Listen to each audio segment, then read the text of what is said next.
രാജ്യത്തിന്റെ നിലനിൽപ്പിന് വേണ്ടി മതേതര ശക്തികൾ ഒന്നിച്ചു നിൽക്കേണ്ട സമയമാണിതെന്ന് ചാലക്കുടിയിലെ LDF സ്ഥാനാർത്ഥി പ്രൊഫസർ സി രവീന്ദ്രനാഥ്. രാജ്യത്തിന്റെ ഭാവി നിർണ്ണയിക്കുന്ന തെരഞ്ഞെടുപ്പാണ് വരാൻ പോകുന്നത്.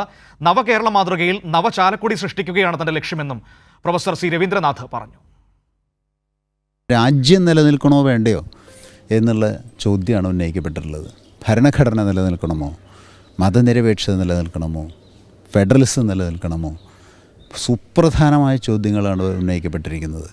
അപ്പം അതുകൊണ്ട് ഏറ്റവും പ്രധാനപ്പെട്ട ഈ തെരഞ്ഞെടുപ്പിൽ ഈ പറഞ്ഞ ആശയങ്ങളെല്ലാം നിലനിർത്തുക, രാജ്യത്തെ നിലനിർത്തുക, ലോകവും ഇന്ത്യയിലെ എല്ലാ ജനങ്ങളും ആഗ്രഹിക്കുന്ന ഒരു ഇന്ത്യയെ നിലനിർത്തുക എന്നുള്ളതാണ് ഈ തെരഞ്ഞെടുപ്പിലൂടെ ഉണ്ടാകേണ്ട ഒരു റിസൾട്ട്. ആ തലത്തിലേക്ക് ഈ തെരഞ്ഞെടുപ്പ് പ്രചരണത്തിലൂടെ LDF ജനങ്ങളെ ഒരുക്കുകയാണ്. അപ്പോൾ ആ രീതിയിലുള്ള ഒരു ഫലം തന്നെയാണ് ഉണ്ടാവുക. നമ്മുടെ ഇന്ത്യ നിലനിൽക്കണം. അത് ഇപ്പോൾ വോട്ട് ചെയ്യണവർക്ക് വേണ്ടി മാത്രം കൂടിയല്ല, വരാൻ പോകുന്ന തലമുറകൾക്ക് കൂടി വേണ്ടിയിട്ടാണ്.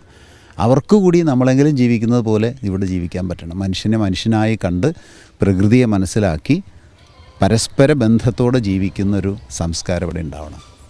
പക്ഷേ ഏറ്റവും ദൗർഭാഗ്യകരമായ ഒരു കാര്യം, ഈ മതനിരപേക്ഷകന് ഏറ്റവും കൂടുതൽ ശക്തി വരേണ്ട കോൺഗ്രസ് പാർട്ടി തന്നെയാണ്. അതായത് ഇന്നത്തെ കോൺഗ്രസ് നാളത്തെ BJP എന്ന് മാറി, ഇന്ന് രാവിലത്തെ കോൺഗ്രസ് ഇന്ന് വൈകിട്ടത്തെ BJP എന്ന് മാറുന്ന ഒരു ദൗർഭാഗ്യമായൊരു സ്ഥിതി വന്നിരിക്കുകയാണ്. ഇതിനെ അങ്ങനെയാണ് നോക്കിക്കാണുന്നത്. ഇത് വലതുപക്ഷ രാഷ്ട്രീയമാണ്. ഇവരൊക്കെ വലതുപക്ഷ രാഷ്ട്രീയം എന്നാണ് പൊതുവിൽ പറയുക. അവിടെയാണ് ഇടതുപക്ഷ രാഷ്ട്രീയത്തിൻ്റെ വ്യത്യാസം മനസ്സിലാവേണ്ടത്. ഇടതുപക്ഷ രാഷ്ട്രീയം എന്ന് പറഞ്ഞാൽ ഒരു പ്രത്യയശാസ്ത്രാധിഷ്ഠിതമായ നൈതികതയുള്ള ഒരു രാഷ്ട്രീയം.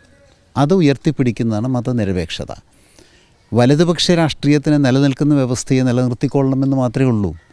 അതെങ്ങനെ പറ്റും? ആ രീതിയിലൊക്കെ അവർ മാറും. വളരെ ലളിതമാണത്.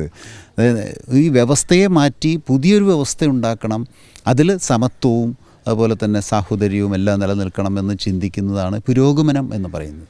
വ്യവസ്ഥയെ മാറ്റി ഇപ്പോഴത്തേക്കാൾ നല്ല ഒരു വ്യവസ്ഥ ഉണ്ടാക്കുന്നത് തന്നെയാണ് പുരോഗമനം. അതാണ് പുരോഗമന രാഷ്ട്രീയം. ഇടതുപക്ഷം എന്ന് പറഞ്ഞാൽ പുരോഗമന രാഷ്ട്രീയം.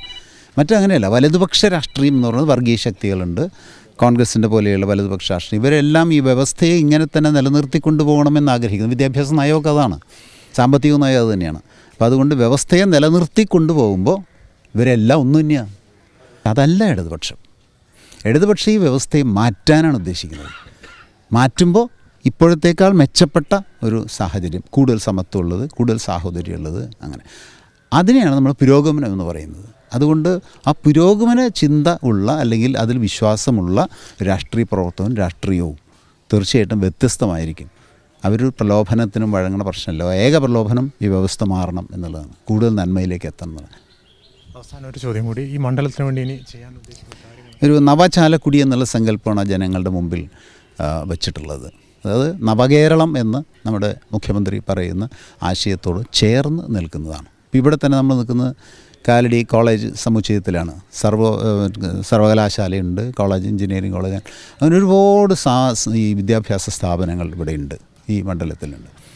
അതെല്ലാം ഉപയോഗിച്ചുകൊണ്ട് ഒരു വൈജ്ഞാനിക ചാലക്കുടി എന്നുള്ളത് വൈജ്ഞാനിക സമൂഹം എന്ന് മുഖ്യമന്ത്രി പറയുന്നതിന് പൂരകമായിട്ട് ഉണ്ടാക്കാവുന്നതാണ്.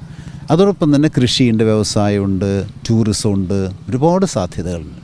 ഇതെല്ലാം ഒരു മാസ്റ്റർ പ്ലാൻ എന്ന രീതിയിൽ കണ്ടുകൊണ്ട് ഒരു നവചാലക്കുടി എന്നുള്ള സ്വപ്നം, ആധുനികത ഏറ്റവും ഉപയോഗിക്കത്തക്ക രീതിയിൽ മുന്നോട്ട് പോകേണ്ടത്. ഇപ്പോൾ കേന്ദ്രത്തിൻ്റെ വിദ്യാഭ്യാസ നയം എന്ന് പറയുന്നത് സമൂഹത്തെ പിന്നോട്ട് കൊണ്ടുപോകുന്നതാണ്.